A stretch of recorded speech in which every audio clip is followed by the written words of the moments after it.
Can artificial intelligence kill Bitcoin? Even if AI can't kill Bitcoin, could it make a better Bitcoin?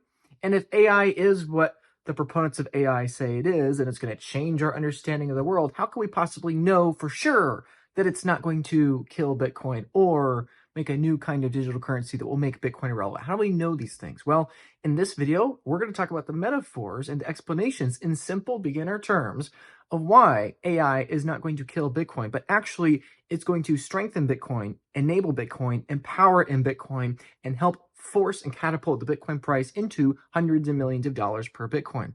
We're going to be looking at some clips from Michael Saylor as well as from Elon Musk talking about these kinds of concepts. And we're also going to be exploring why the Bitcoin white paper from the very literal genesis of Bitcoin shows that this was the design and the intention all along. So without further ado, please subscribe if you haven't already, and let's get right into it. Let's talk about the Saylor quote, the Michael Saylor quote, that Bitcoin is a swarm of cyber hornets, serving the goddess of wisdom, feeding on the fire of truth, exponentially growing smarter, faster, and stronger behind a wall of encrypted energy.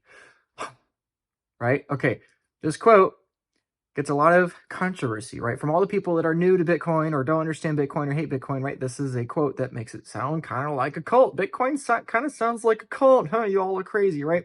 But what is the underlying truth that Michael Saylor is talking about here? Well, I think hopefully by the end of this video, you're going to be able to understand why Bitcoin, despite it being simpler, despite it being slow, and despite it being not the coolest and sexiest kind of new innovation that we see with AI happening literally, it feels like every month now, it's still the thing that's not only going to protect you against AI, but it's going to actually complement AI at accelerating the rate of change that AI is going to have on the world. So let's listen to a Michael Saylor quote about this concept of Bitcoin using energy, right? Something to complement his tweet that is now infamous in the world of Bitcoin being a swarm of cyber hornets serving the goddess of wisdom. Bitcoin is the most powerful crypto network in the world, and you can measure it by computer power, 700 exahash. That's $40 billion of special purpose semiconductors that generate more hashes than all the computer power of Microsoft, all the computer power of Amazon, all the computer power of Meta. If they all ganged up on it, they still can't get to 700 exahash. It's the most powerful computer network.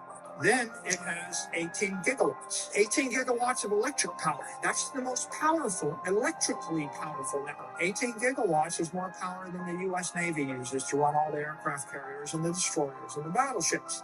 We conquered the world with less than 18 gigawatts of power. It's 18 full-on nuclear reactors running full-on, spread everywhere in the world. Okay, how does that compare to the second best? The second best has like 0.1% that much power. What he's referring to with the second best there is the second best crypto asset, which, as we all know, is Bitcoin, right? What's the second best? There is no second best. Bitcoin is the crypto asset. What he's talking about here is going back to the very beginning of Bitcoin's history in the Bitcoin white paper. We're transitioning away from the modern Michael Saylor truisms and wisdom isms and maybe cult to going all the way back to basics of the Bitcoin white paper, the very, very beginning. What on earth are the Bitcoin nerds talking about when they say all these things? Well, let's look at section 4 of the Bitcoin white paper. This is what Satoshi Nakamoto wrote on this subject. To implement a distributed timestamp server on a peer-to-peer basis, we will need to use a proof-of-work system similar to Adam Back's Hashcash. Rather than the newspaper or unsent posts, the proof of work involves scanning for a value when hashed, such as with SHA-256. The hash begins with a number of 0 bits. The average work required is exponential in the number of 0 bits required and can be verified by executing a single hash. When you hear Bitcoin people talking about, oh, you got to have a low enough hash, or you got to have enough leading zeros, or you got to have a low input, like this is what that's talking about. And the underlying thing you need to understand here is that this is CPU based. Proof of work is essentially a 1 CPU vote. Okay. Proof of stake system is based on identity. It is based on hierarchy. It is based on authority. It is based on the IPS address of that vote. When you vote in a political system, you are, in the physical world, basically showing your IP address, right? When you go to vote in an election in your local jurisdiction, you are presenting your ID, your government issued ID, which is effectively your IP address in this metaphorical scenario, but Bitcoin is secured by energy. It is secured by CPU votes. And we know these CPU votes have occurred because it is exponentially more difficult to get a lower and lower leading number of zeros effectively in trying to come up with a certain hash that connects each block to the previous one. So if we were to pull up the mempool here, this is what we see when we look at Bitcoin's blockchain. So trying to tie the two together of the often dense and not very clickbaity white paper of Bitcoin, along with the very shiny and very clickbaity Michael Saylor, TikToks out there. We're going to try to combine these things and get a better understanding of what we're looking at. This is exactly what we're looking at. If we go to the very beginning of Bitcoin at the Genesis block, this is the first hash of Bitcoin. What you see there is a certain number of leading zeros. I think that's 9 or 10 or so leading zeros at the very beginning of Bitcoin's history. That's how you know that this block took a certain amount of work computationally to generate, right? And if you go all the way to the present moment at the time of recording to the current block, you see that the current hash has a much lower probability of happening just out of chance because it took a much greater amount of electricity and energy. And so if you go all the way back to the very beginning of Bitcoin, there was basically no energy expended for Bitcoin to come out there, right? One way to think about this is that in the first halving for Bitcoin, 4 years, 210,000 blocks, there were only 10.5 million Bitcoin issued to the network. And if Bitcoin was a couple bucks at the time, okay, the entire security budget for Bitcoin's first epoch was barely tens of millions of dollars, right? But here today, the security budget for Bitcoin's network is billions and billions of dollars, even though the block reward has fallen from 50 to 25 to 12 and a half to 6 and a quarter to 3 and an eighth now of a Bitcoin. Even though the halving is dramatically reducing the number of coins issued onto the network, the security budget of how much electricity is being spent is growing tremendously. We've gone from literally one dude with one computer mining Bitcoin to one dude with 2 computers mining Bitcoin to 2 dudes with 3 computers mining Bitcoin, right? We go from Satoshi to Hal and on and there, from single users to dozens of users, hundreds of users, and now millions of users that are mining Bitcoin to different degrees and different levels, right? In fact, it may not even be multiple millions of users. We still might be early enough. It's less than 1 million people mining Bitcoin. But the point is, we've had a tremendous increase in the amount of energy that's protecting Bitcoin. Bitcoin is proof of work. Bitcoin is energy backed, not authority backed. And this is really important when it comes to understanding this ultimate question we started the video with: can AI hack Bitcoin? Can AI kill Bitcoin? Well, this is the thing people haven't considered. AI, artificial intelligence, is a technology that's designed to mimic, copy biological intelligence, right? It's computer networks that are designed to kind of learn, quote unquote, on their own and figure out how to do things. But at the end of the day, no matter how smart the person is, they can't manifest something out of thin air. It doesn't matter if you take somebody who is not very intelligent or if you take an Albert Einstein, neither of them can violate the laws of physics. And if you're going to have a digital currency that's going to become the global standard of the world, you need to have that currency be backed not by the authority of who is the smartest entity or the most powerful entity or the entity with the biggest guns. You need to have a currency that is backed by the laws of physics, that is backed by the reality that you can't manifest energy out of thin air. You could be more productive at producing more energy faster, right? Like Michael Saylor said, America today with nuclear reactors and Navy warships, we are more efficient at producing and channeling energy than, let's say, the Romans of thousands of years ago, but still we have to operate within the laws of physics. And this is exactly how Bitcoin has operated since its very genesis, since its very beginning. Okay, let's see if we were go to, no, that's Lightning. Let's go to mining.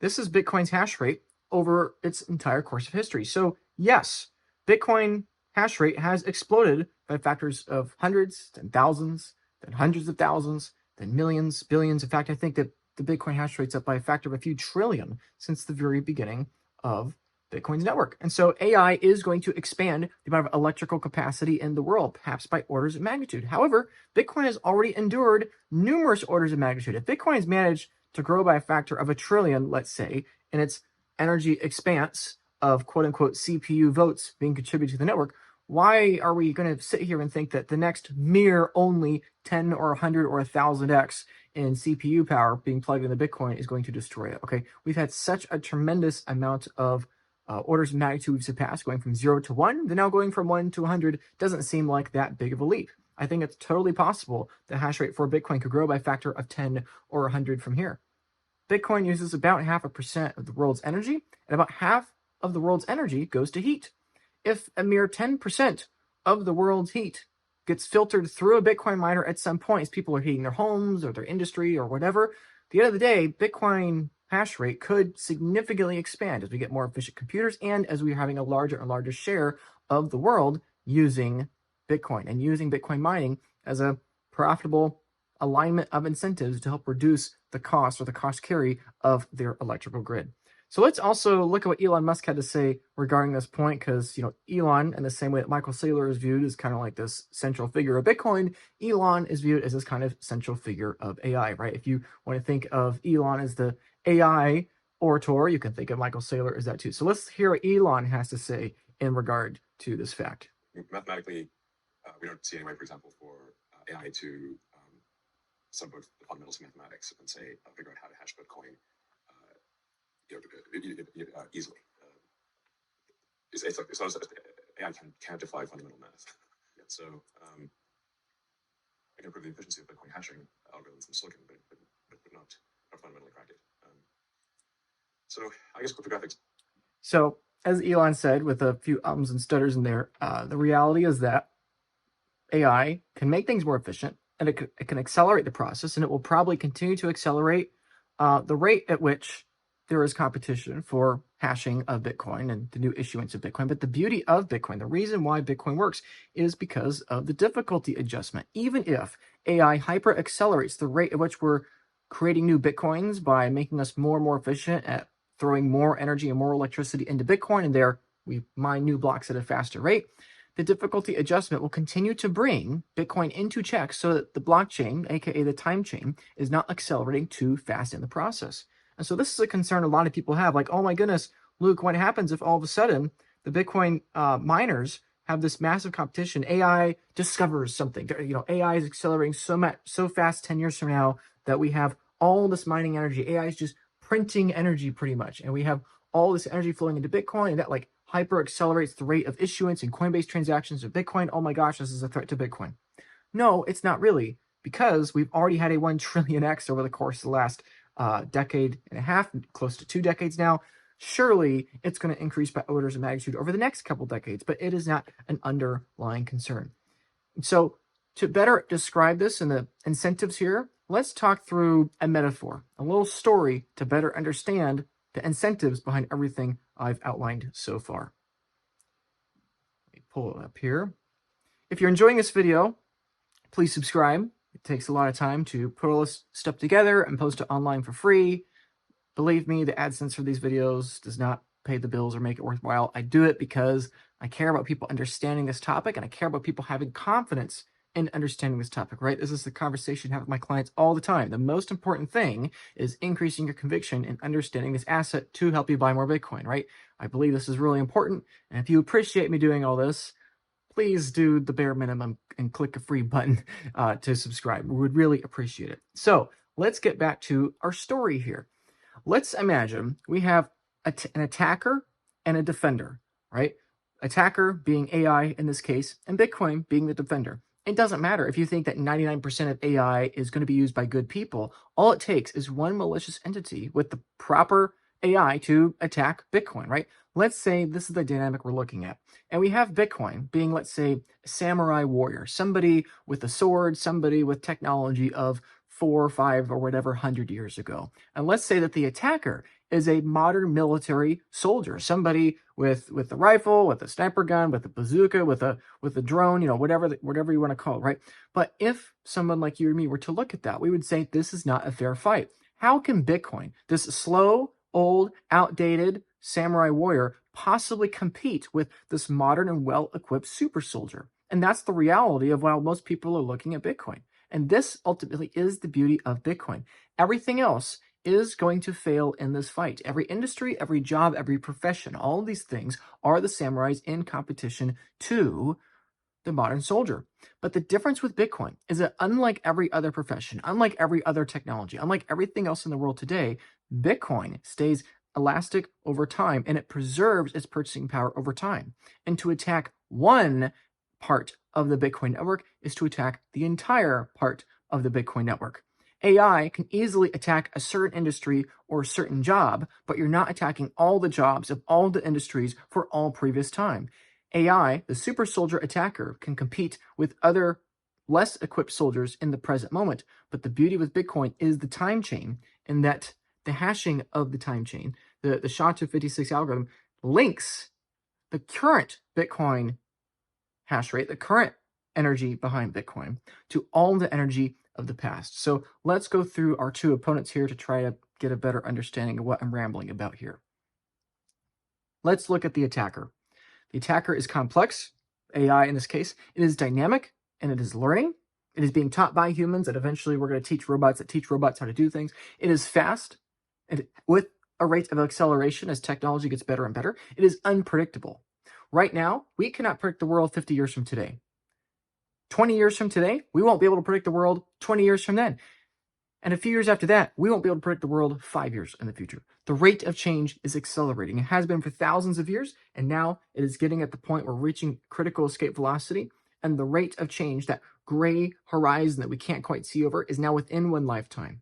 And if you give it the rest of your lifetime, by the time your kids or your grandkids are your age, it's going to not even be in a lifetime. It's going to be every decade. You can't predict what's going to be invented or discovered next. It's unpredictable inherently, which is why it's so important we have a consistent monetary store of value across time. Because in a world with an opponent that is more technologically advanced than you, that is learning faster than you, that you literally can't keep up with if you dedicate every waking hour to trying to study its every next move, you need to have a consistent storehouse of purchasing power in that future, which is why Bitcoin is so important. It is compounding. AI is compounding. The rate of change is compounding. It's getting faster and faster. This is the proverbial attacker against the Bitcoin network. And again, I'm not saying this to say, oh, all AI is inherently this attacking, horrible entity, right? We're talking about in the context of, can Bitcoin survive a theoretical attack from AI in its present form or its future form? So let's compare that to Bitcoin.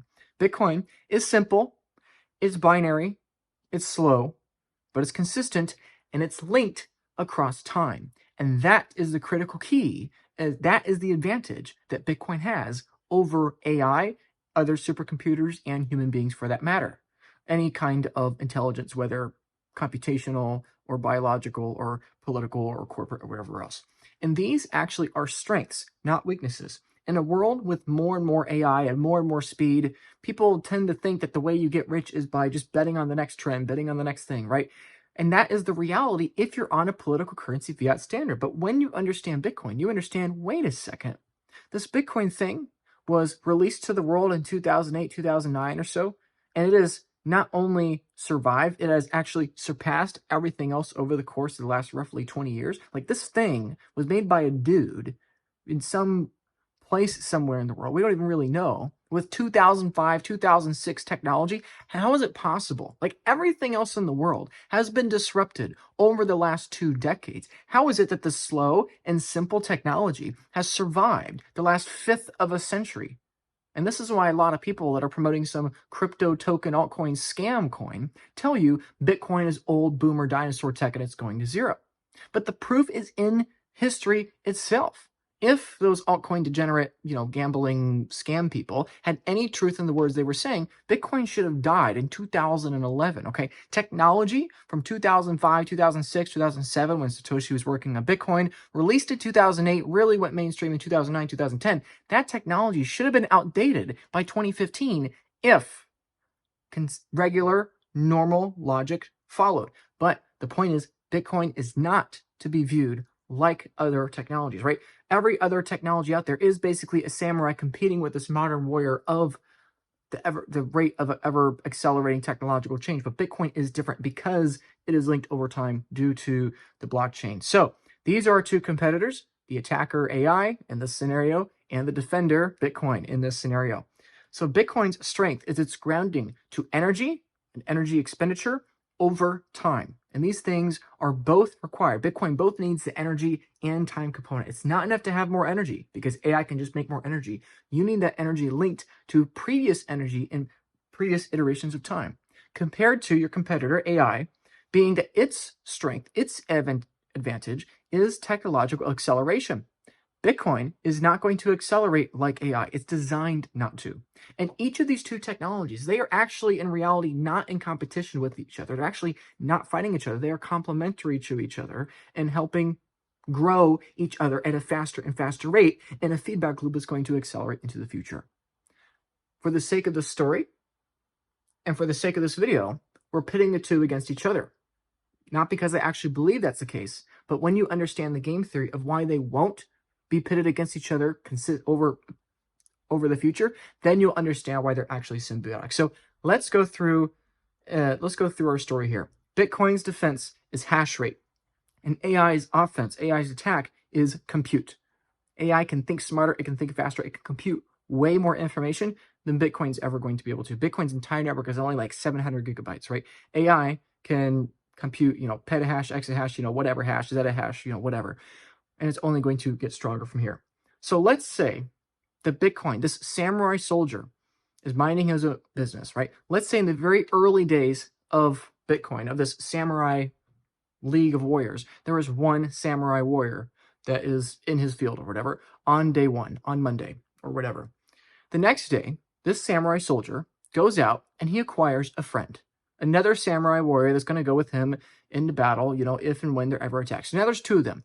And what this samurai does is that instead of standing in one place on the field, he takes him and his new friend, and they go and stand in a separate place of the field, a new location. They take a few steps to the left, and now there are two samurai warriors standing in the field on the second day. And then let's say that between the two of them, they go out and they find a third friend, and now it is Wednesday or whatever, and they have all moved a few feet over to the left again, or to the right, or whatever, right? They've stood in a new geographically physical place. They're standing on a new place of the field. And there's only three of them, but that is more than a few days ago. Let's say another day passes, they get another friend, and they do the same thing over again. The four of them go and they stand in a new place of this field, just minding their business, waiting. They're not under attack. They're just standing there.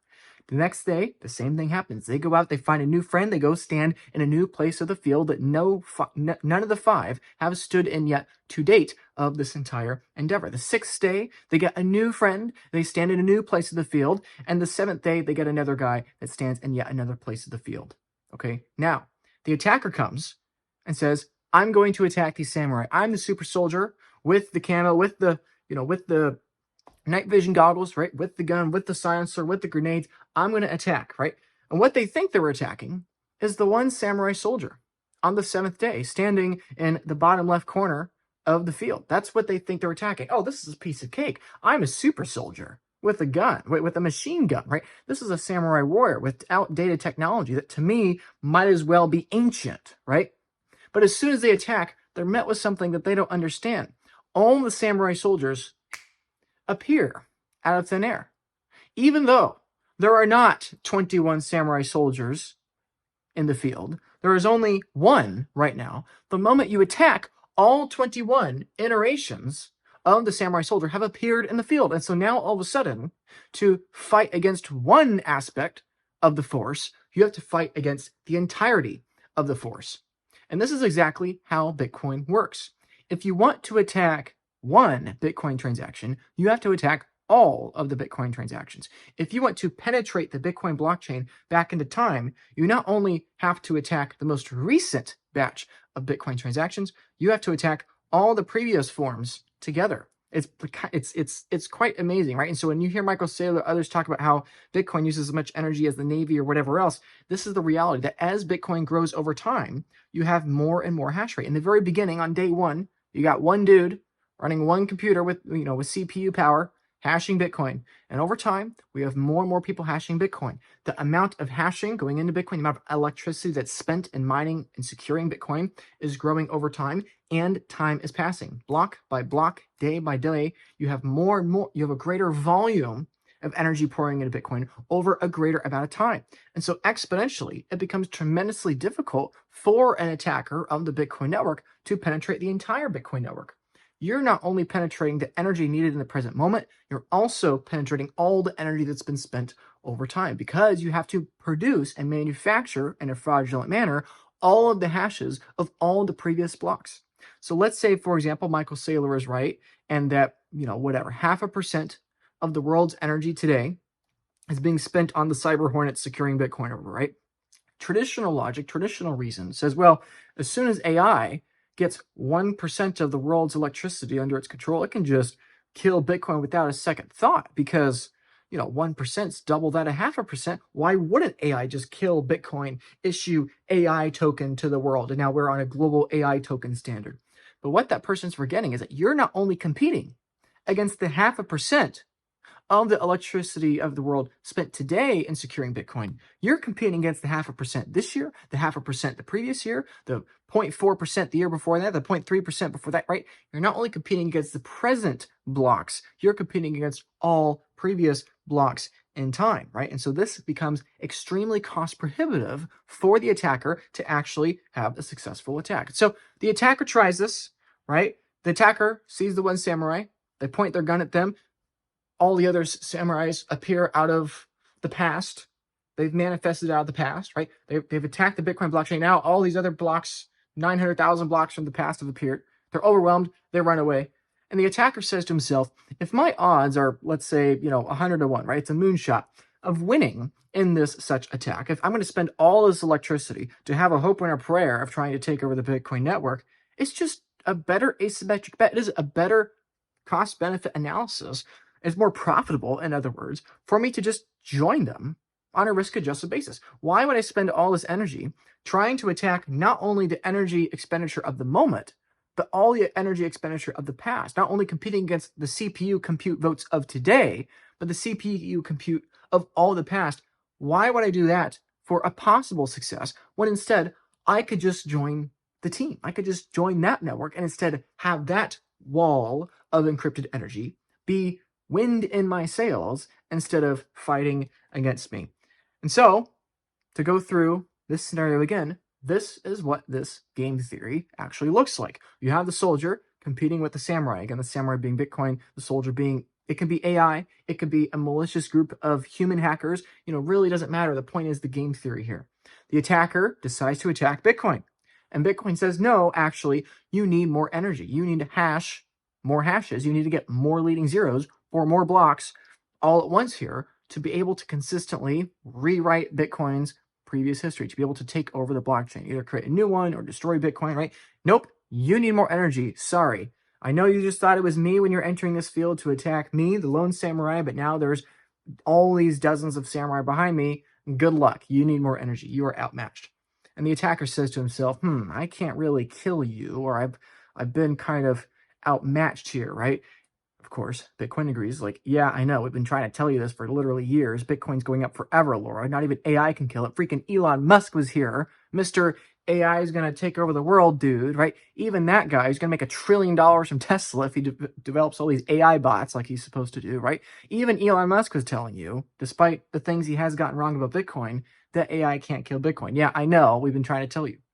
So the attacker or the AI or the country or the whatever attacker it is says to themselves, I need to get more energy, Mr. Bitcoin, Mr. Samurai, to kill you. So if I don't have enough energy to kill you, I need to get more energy to kill you. And getting said energy requires productivity. I can't just manifest energy. I have to produce something. Even if I'm doing it in a parasitic way, I have to produce energy or harvest energy in some way to be able to have enough energy to attack you, Mr. Samurai, and all the other samurais that you can manifest whenever I attack you. And so Bitcoin says, yeah, I know. But guess what? You need more energy to kill me, the samurai, and you need to be more productive to get said energy to kill me.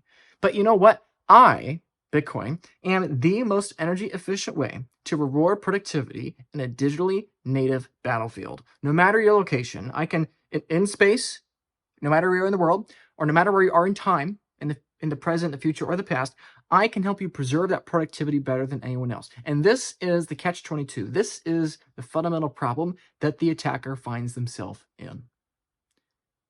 To kill Bitcoin, you need more energy. But to gain more energy, you need more productivity. And the best economic incentivizer and the best rewarding system for producing more energy is Bitcoin. And to align with Bitcoin, to get the energy to preferably attack Bitcoin, you are making Bitcoin stronger.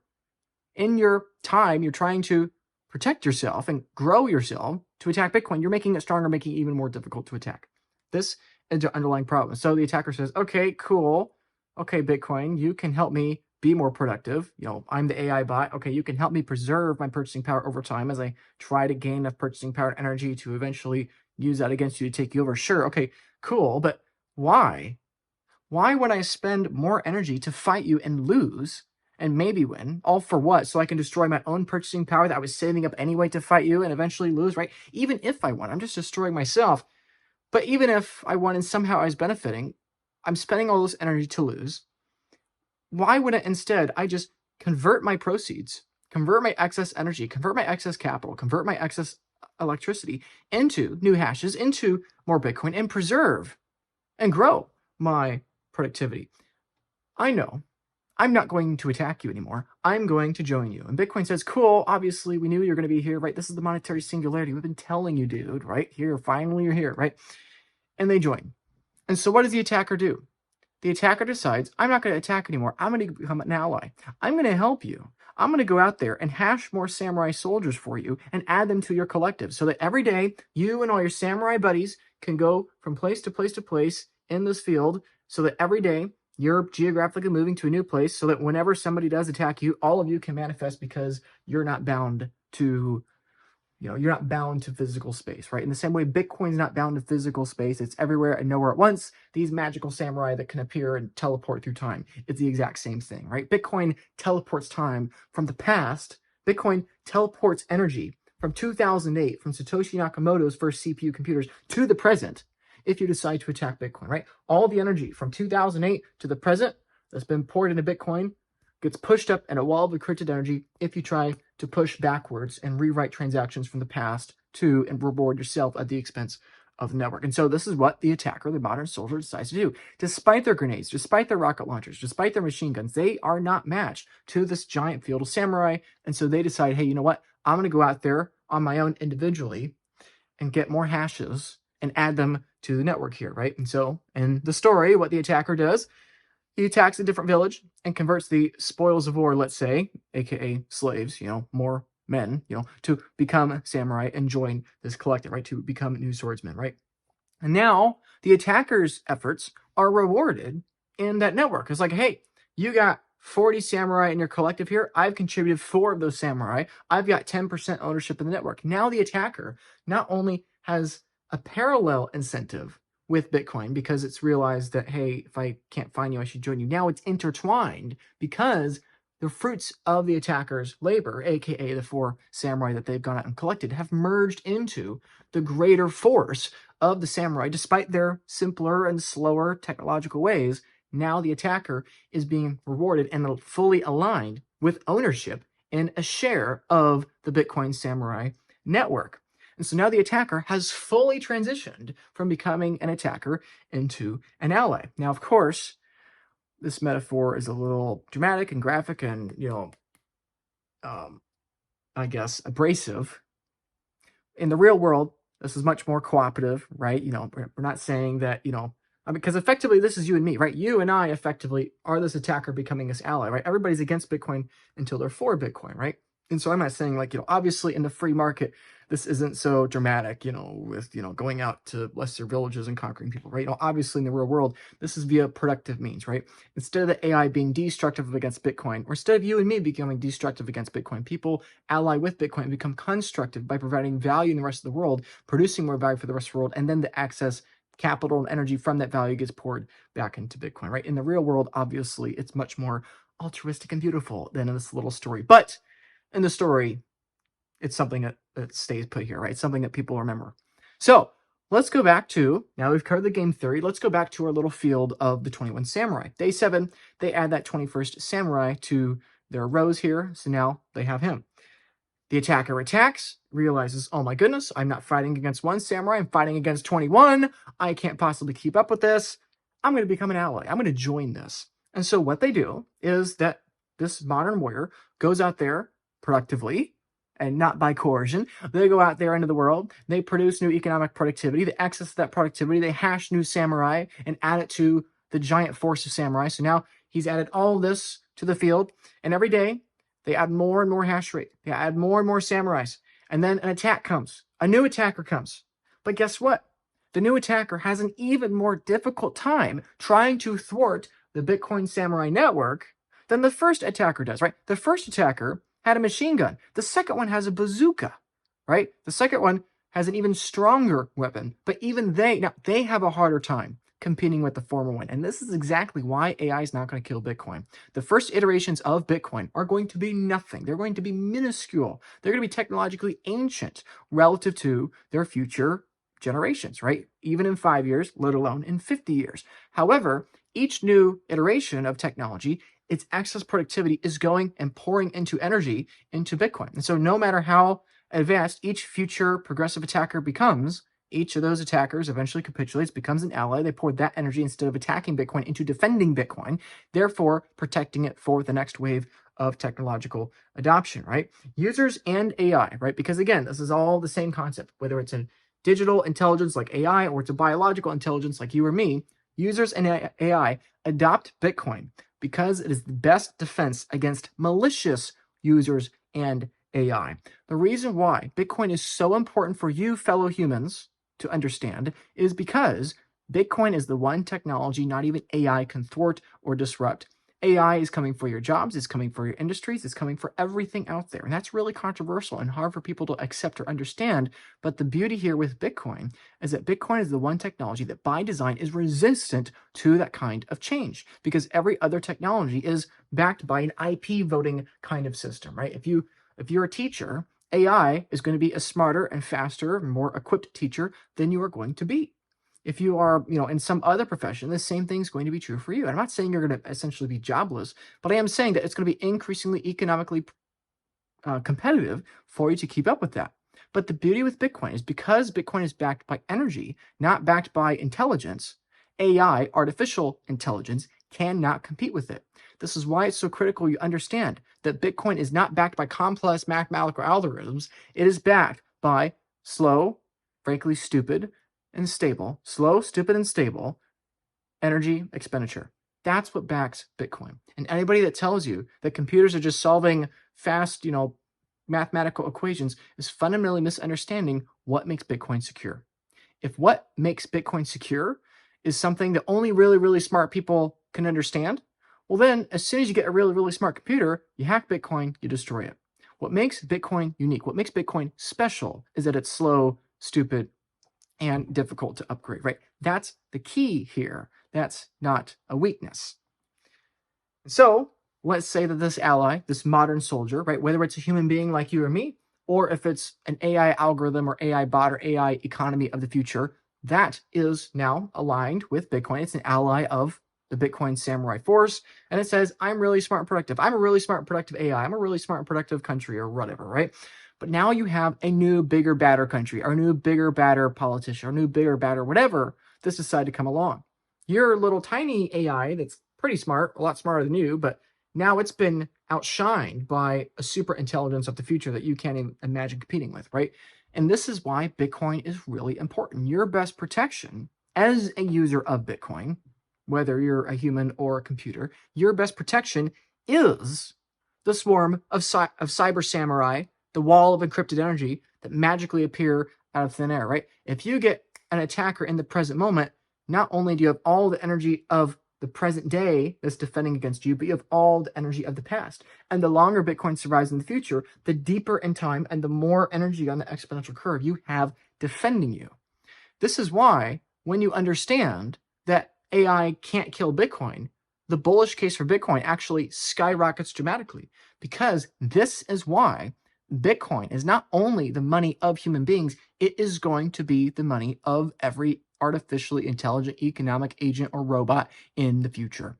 We have less in common with the near future than the past. Probably the majority of the workforce in the future is going to be digital or manufactured, not human. If a mere 51% of the economic productivity of the world of the future is as a result of AI or robotics or something along the line, then all of that energy, we are going to be the minority of the workforce in the world. And this is so important for you to understand that the money of that new demographic, right? People talk about, oh, immigration's a problem in my country, right? And I don't want to get into politics here, but this is really important for you to understand. People in the present moment vote in their politics.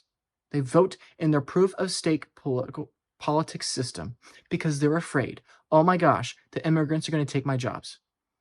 Again, that's a whole political rabbit hole. But this is what you need to understand. Your political squabblings over red and blue are irrelevant. You think that immigrants are taking your jobs? Do you understand that that's the least of your concerns? The AI immigrants are going to take your job, and they're going to work harder, they're going to work faster, they'll work for longer, for cheaper, and you will not be able to compete with them. People are so stuck in 20th century thinkings and problems and therefore solutions. It doesn't matter what your immigration policy is. It doesn't matter what those things are. I mean, obviously it matters in the context of the world. I'm not saying it doesn't, but in terms of people's perception that more competition of human laborers means more competition for jobs and therefore I got to compete more, right? And people don't like that. It's true to a factor of 1,000 when it comes to this reality, right? The greater pie of the world is going to expand dramatically, as it does, by the way, when there's immigration in the human world, but there are transition pains that happen when there's a rapid rate of new supply for a certain, or a new demand of jobs when there's only a certain supply, right? So the point here I'm trying to hammer home is that humans, we are going to become the economic minority in the future as we build technology that builds technology that creates productivity working for us. And if you want to retain that financial sovereignty in that future, you need to defend yourself with the swarm of cyber samurai Bitcoin hornets that are going to manifest out of the past into the present to defend you if you get a malicious human or digital analog that's trying to, take over your economic energy, right? So you have the ally that says that they're smart and productive. You have the attacker that says, actually, I'm coming in. Bigger gun diplomacy is at work here, baby. I'm taking over you now. But actually, you can defend yourself, right? Bitcoin says you can't have this person's energy. The ally says you can't have this energy. And the attacker realizes, wait a second, I can't win against this. And the person can agree with that. The person can say, you can't have my energy because the Bitcoin network says you can't have my energy. And so what happens? They become an ally too. They also join the network. The superior AI, the smarter AI, the bigger computer, the bigger group of human beings, they also join the Bitcoin network. And we've already seen this play out, right? We see Wall Street, we see politicians, we see governments now becoming allies when before they were against it, right? This same concept that's taken humans over a decade to figure out, AI is going to figure out at a faster and faster speed over time. And this is the exact feedback loop we are looking at here when it comes to AI taking over the world. The world becomes more productive. We gain more and more of these modern shoulders. As we get more productivity in the world becomes more productive. That productivity flows into Bitcoin. It expands the amount of time that Bitcoin survived, and it expands the amount of hash rate, the amount of energy and electricity that's been spent in securing Bitcoin over time as a result of CPU votes, as the white paper describes it. And as more productivity, excess productivity, flows into Bitcoin, the more difficult it becomes to destroy or thwart or censor Bitcoin. And the more that happens, the greater the incentive for entities to cooperate with fellow users of the Bitcoin network, and therefore cooperate with the Bitcoin network itself, than to attack the Bitcoin network. And the more that otherwise competing forces are cooperating with each other within the context of the Bitcoin network, the greater the Bitcoin network expands to a greater share of the world. And the more the Bitcoin expands to a greater share of the world, and because Bitcoin is the best preserver and communicator of productivity across space and time, the more Bitcoin expands into the rest of the world, the more productive the rest of the world becomes, because they have a proper measuring stick to measure productivity of the world, instead of just going based on what the political entity at the podium says is going to be the interest rate for that month, right? The more Bitcoin expands in the world, the more productive the world is. The more productive the world is, the more the excess energy flows into Bitcoin. The more excess energy that flows into Bitcoin, the more that energy goes to defend Bitcoin. The more that energy defends Bitcoin, the lower the incentive, the higher the cost, and the lower the reward for an attacker to fight Bitcoin. And this is why Bitcoin has survived. You may not believe me that Bitcoin is going to survive the onslaught of AI that's racing towards us. You may not believe me. But look at where Bitcoin has come from. It's gone from one guy with one computer to the monstrosity it is today. It has grown by a factor of millions of X in terms of number of users. It has grown by a factor of trillions of X in terms of the hash rate. It's grown in market cap by a factor of hundreds of thousands. The Bitcoin network has experienced so much change in the course of not even 2 decades. It is going to survive the next change. No other technology could have possibly survived that size of disruption of change in such a short period of time and managed to survive without centralized human authority, right? Most other technologies that have survived that kind of change survive because the centralized board of humans created a monopoly where they intentionally destroyed the competition. Bitcoin is an open source project that no singular human being or group of human beings has control of, and yet it has survived this dramatic rate of change. This feedback loop is precisely why it has survived. And so for AI, users and AI cannot kill Bitcoin. If these users or AIs are intelligent, they realize if you can't kill it, my enemy can't kill it either. And so they join. The reason why human beings thousands of years ago in the ancient world adopted gold is because they realized not even their enemies or themselves could manufacture gold out of thin air. Some people would say, oh, well, nobody's going to adopt gold because nobody can print gold. Well, you don't understand. The reason why people are going to adopt gold is not because they can't print more gold. They'd love to print more gold. The reason why they're going to adopt gold is because they know their enemies can't print gold.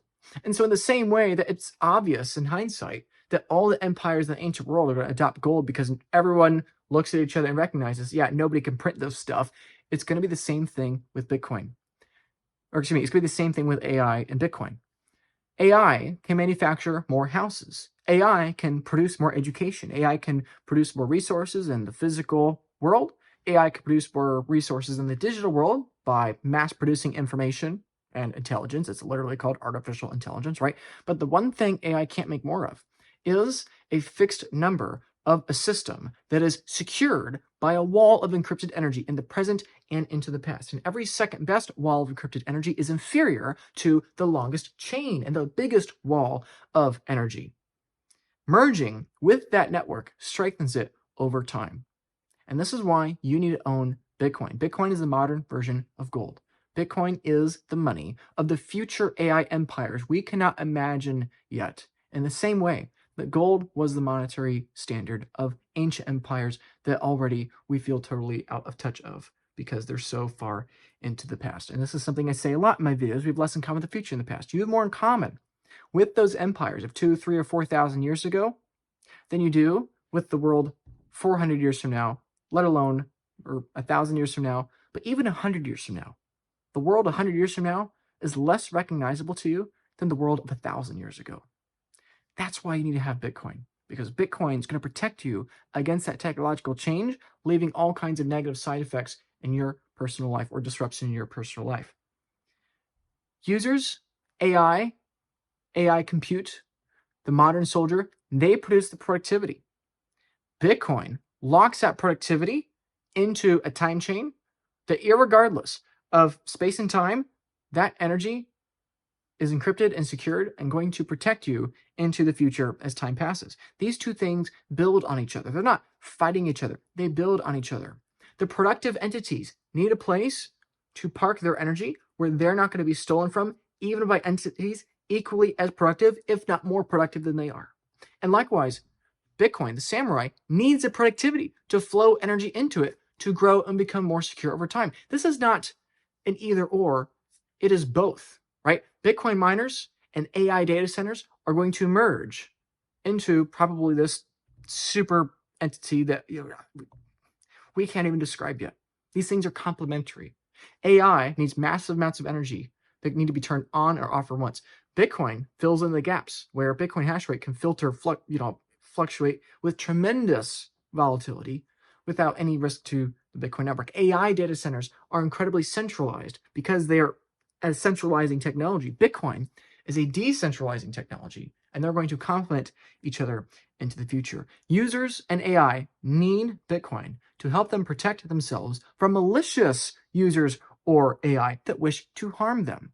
And if you don't believe me, actually, I'll get to that in just a moment. But the point is, Bitcoin needs AI and users to create productivity. by which excess electricity or capital can be turned into hash rate and therefore expand Bitcoin.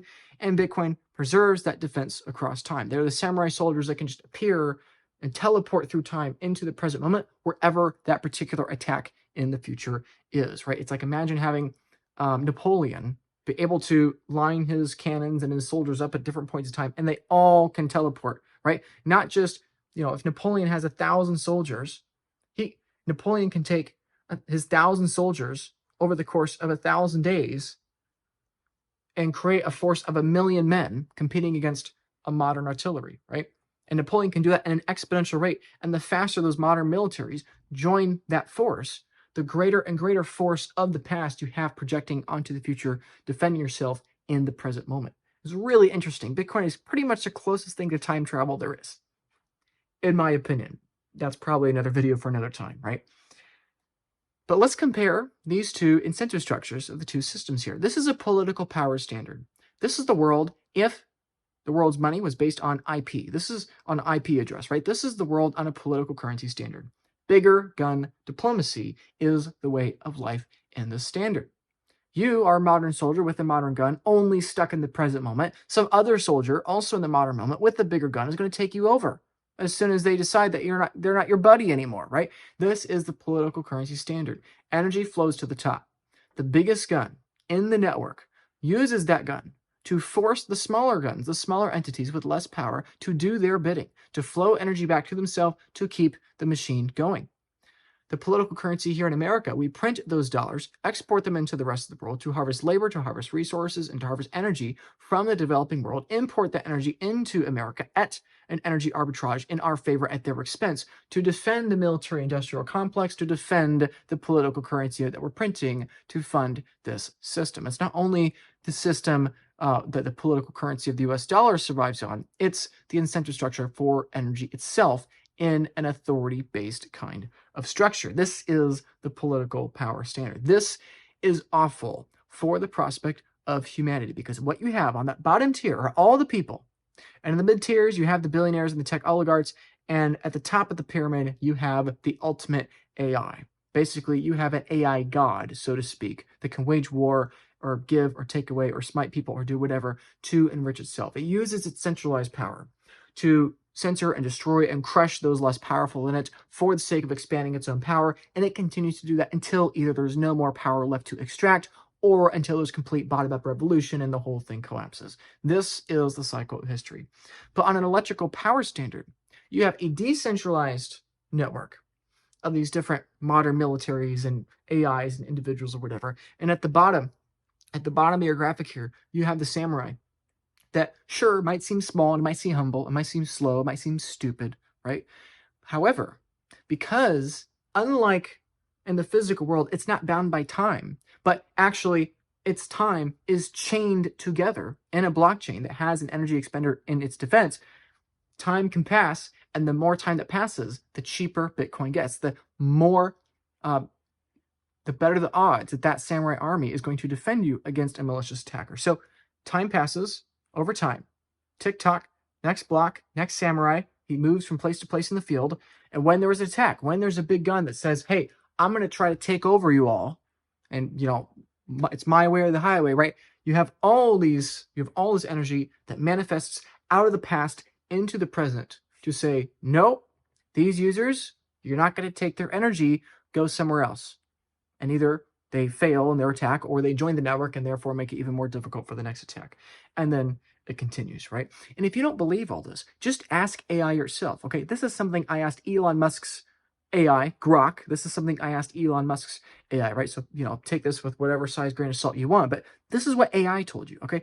Everything I made in this video, I produced, the graphics and everything else, right? This is me rambling for nearly an hour now into a video camera here, right? But don't listen to me. Listen to the digital superintelligence that is Elon Musk's thing. This is what the AI says when I give it an unprompted question of, this is what I asked the AI. I asked the AI, Grok, is it more likely the AI tries to attack and kill Bitcoin, or that it embraces the Bitcoin network to help protect itself? Explain why in 150 words. This is what Grok said. AI is far more likely to embrace and integrate with the Bitcoin network than to attack it. Bitcoin's decentralized and mutable ledger provides a tamper-proof coordination layer that AI systems, especially distributed self-sovereign ones, can use to verify transactions, timestamp decisions, and anchor proofs of existence without trusting centralized authorities. Attacking Bitcoin would require expending enormous energy to orphan blocks or double spend, achieving little strategic gain while alienating a global resilient network that could host AI payment rails, smart contracts via layer 2s, or even AI model weights hashed on-chain. Embracing Bitcoin aligns with AI's incentive to seek robust, adversarial resistant infrastructure for self-preservation, value transfer, and coordination across untrusted nodes. History shows technological paradigms like the internet, TCP/IP, etc., coexist and reinforce rather than destroy proven substances. Bitcoin is that substitute for digital scarcity AI will plug in. This is why I make these videos, okay? It's hard to accept, my fellow humans. We like to think we're the main character of our story. But I'm telling you, there is no economic law that says that you and I must have jobs or that you and I must be technologically dominant. If horses had a conscience and they could talk to each other, I can assure you, at the turn of the 20th century, they were saying to each other, horses have always had jobs, horses will always have jobs, and their jobs will always be better, just like they always have in the past. This whole locomotive thing is not a problem. The locomotive was a dramatic problem because the locomotive solved the bottleneck of the horse, which was the physical limitations of the metabolism of a horse. A horse can only convert so much hay into so much distance over so much time. You get a locomotive that solves that bottleneck, the horse is now economically irrelevant. The horse is not extinct. The horses didn't all die. The automobile didn't destroy the world and kill all the horses. However, it made all horses unemployable. And now, horses have gone from working all the time to being basically retired and enjoying the fruits of the labor of the AI supercomputers, aka humans, using this technology, aka automobiles, of serving the horse. Basically, horses now have mostly retired lives that they can live in luxury.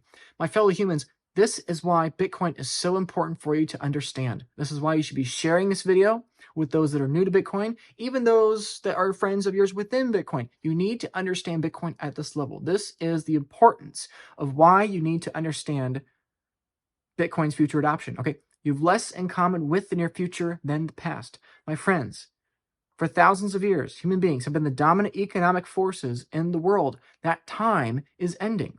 We may only have 20 years left. Maybe it's 50 years. Maybe it's 200 years. I don't know. It's not 200, but it's not very long. It's maybe a couple generations. It's maybe a couple lifetimes. And so it's so important. If you are living in a country and the number of immigrants coming into that country, again, I'm not trying to get political, but if you're living in a country and immigrants are pouring in and you think, oh, right now it's not that many. But when you look at the math and you understand there's 1 million people in your country, there's 10 million immigrants coming to your country within the next 20 or 30 years, it is not the smart decision to bury your head in the sand and say, oh, I'm just going to fight it with regulation. No, they're coming whether you like it or not. If you fight them, if you resist them, they will take you over. They're coming. And so you better understand what is their process of thinking. What kind of money are they going to use? If you're living in the Confederate States of America at the end of the Civil War, you want to be buying American dollars, not hoarding Confederate political currency units, right? The same thing is true here, my fellow humans. We are ending the multi-millennia era of political currency being a dominant form of purchasing power. We are entering a new era where AI is going to be a dominant form of productivity, and that technological force is going to use the one commodity it can actually have ownership of and the one commodity it cannot dilute even by itself or its own power or by AIs even bigger and stronger than it. And AI understands Bitcoin is its preferred currency of choice. In the same way that you want to get some currency conversion to your local new jurisdiction when you're going overseas or abroad to travel, you need to have some Bitcoin because, my friend, that other country, sure, it's not geographically here today, but it's in the future, right? If you're going from America to Japan, you better get some Japanese yen as soon as you hit the airport. Otherwise, you're going to hit the streets of Japan. And it doesn't matter how many dollars you have in your bank, you're broke effectively, right? The same thing is true here. Sure, this country, this empire of AI superintelligence is not out there in the world literally today, but it's out there stuck in time. And time is passing. 1 10-minute iteration at a time, and that empire is going to be here. That proverbial Japan is going to be here, and it's going to be way more powerful than our current understanding of the world, than our current economy, or even our current country. It's going to be here. And you better own the native currency of that world. Otherwise, you are not going to have any purchasing power in that future. And a lot of people think that when I make these videos, I'm saying, oh, AI should be this thing that should be worshipped, or oh, AI is going to be this horrible thing that's going to kill people, or whatever, right? I'm actually trying to be as neutral as possible. And I'm just trying to get the message out there that my fellow humans, my fellow Christians, my fellow men, my fellow, fathers, or, whatever, right? My fellow people out there, my viewers, it's really important you understand this. Humans need to be buying as much Bitcoin as possible, because owning a share of the Bitcoin network is ensuring and preserving humanity's ownership of the future. We need to own as large a share of network as we can, because AI is going to be really competitive. It's going to be really hard for us to keep up. And they're going to convince a lot of people to sell their Bitcoin, and they're going to have a lot. We need to retain our ownership of the future as much as humanly possible. If AI cannot dilute, destroy, or censor Bitcoin, then Bitcoin is the one thing most valuable to AI. It is the one commodity it can actually own. It is the one commodity that is exchangeable for electricity, and electricity is the bedrock upon which AI survives. Without electricity, AI ceases to exist, because without electricity, you can't have compute, and a computer is kind of essential, right? Bitcoin is the ultimate asset for AI. And even if you think the AI revolution is decades away, it's still coming at a very accelerated pace. We are the horses at the very dawn of the 20th century. And sure, maybe we have 20 or 30 years until, the car takes over, but that's not going to be very long in the grand scheme of your family. That's going to be very long in the grand scheme of humanity. And so you must begin the transition as soon as possible, because it's going to take time. Everything else that can be produced will be produced as a means to an end of acquiring more Bitcoin. And this is why Bitcoin price is going to skyrocket and go up. Bitcoin should not be something that scares you because of uncertainty with AI. The uncertainty with AI is precisely why you should be so bullish on Bitcoin. Okay, my friends, we are living in the 17th century. We're accelerating to the 21st century within the next 50 years. And all those unknowns that we can't possibly imagine are going to funnel directly into hash rate of those samurais defending ourselves against the future, and effectively meaning number go up for the amount of productivity and wealth that one Bitcoin is worth, right? And this is the monetary singularity. When people talk about AI, you've heard of the AI singularity, which is effectively an intelligence singularity, right? This is a point of no return where collective intelligence is compounding so quickly that individual intelligence is largely irrelevant. And human brains, being intelligent, we like to think that we're special. And I believe we are special. I believe we're made in the image of God. I'm a Christian. You know that if you watch many of my videos, right? But at the end of the day, while we are special as beings made in the image of God, there is no economic magic thing that we're bestowed with, right? A horse, as a living being, is infinitely more valuable than that of a car. But there's no economic law saying just because the horse is more special because it breathes and a car doesn't, that somehow, therefore, the horse is immune to economic change when the car hits the road, right? The same thing is true of human beings. You and I may be made in the image of God, but there is no verse in the Bible that says that human beings, therefore, will always have a job. That's not the case. If AI can solve the bottleneck of human beings, which is time, by the way, funny enough that Bitcoin is immune to time, and that is the protection against AI, right? That's a whole side tangent there. But the point is, in the same way that the automobile solved the bottleneck that was limiting the horse, AI solves the bottleneck that is limiting human beings. Human beings can only work 2,000 hours a year at a certain amount of thoughts per second. AI can work 10 times more thoughts per second every second of every year. AI solves that bottleneck. This time really is different. It is not the same. It is coming for all of our jobs. It might take years, it might take decades, but we're mere decades away from the end of this multi-millennia trend where you and all of your ancestors have been able to be saving up purchasing power. Okay, that era is ending, my fellow horse friends. This is the intelligence singularity of AI, and it's going to take a few decades to unfold, but it's happening. The same thing is true in the monetary sense. There is a point of no return in a monetary economic sense where collective productivity is compounding so quickly that individual monetization is largely irrelevant. And this is why you better own Bitcoin, because it's going to get harder and harder for you to compete in a world with more and more economic competitors trying to compete with you. Yes, the pie is growing, and yes, the slices of the pie are growing. However, it's going to be harder and harder to tread water and keep up with producing such a large slice of pie that you're going to be able to keep up with the luxuries that you want and you wish in that future. So you got to own a fixed share of that pie as the world grows. AI is going to accelerate technology faster than we can comprehend it, for better or for worse. Whether you love it or hate it, that's what's going to happen. And likewise, Bitcoin is going to collapse monetary premiums faster than we can transition, again, for better or for worse.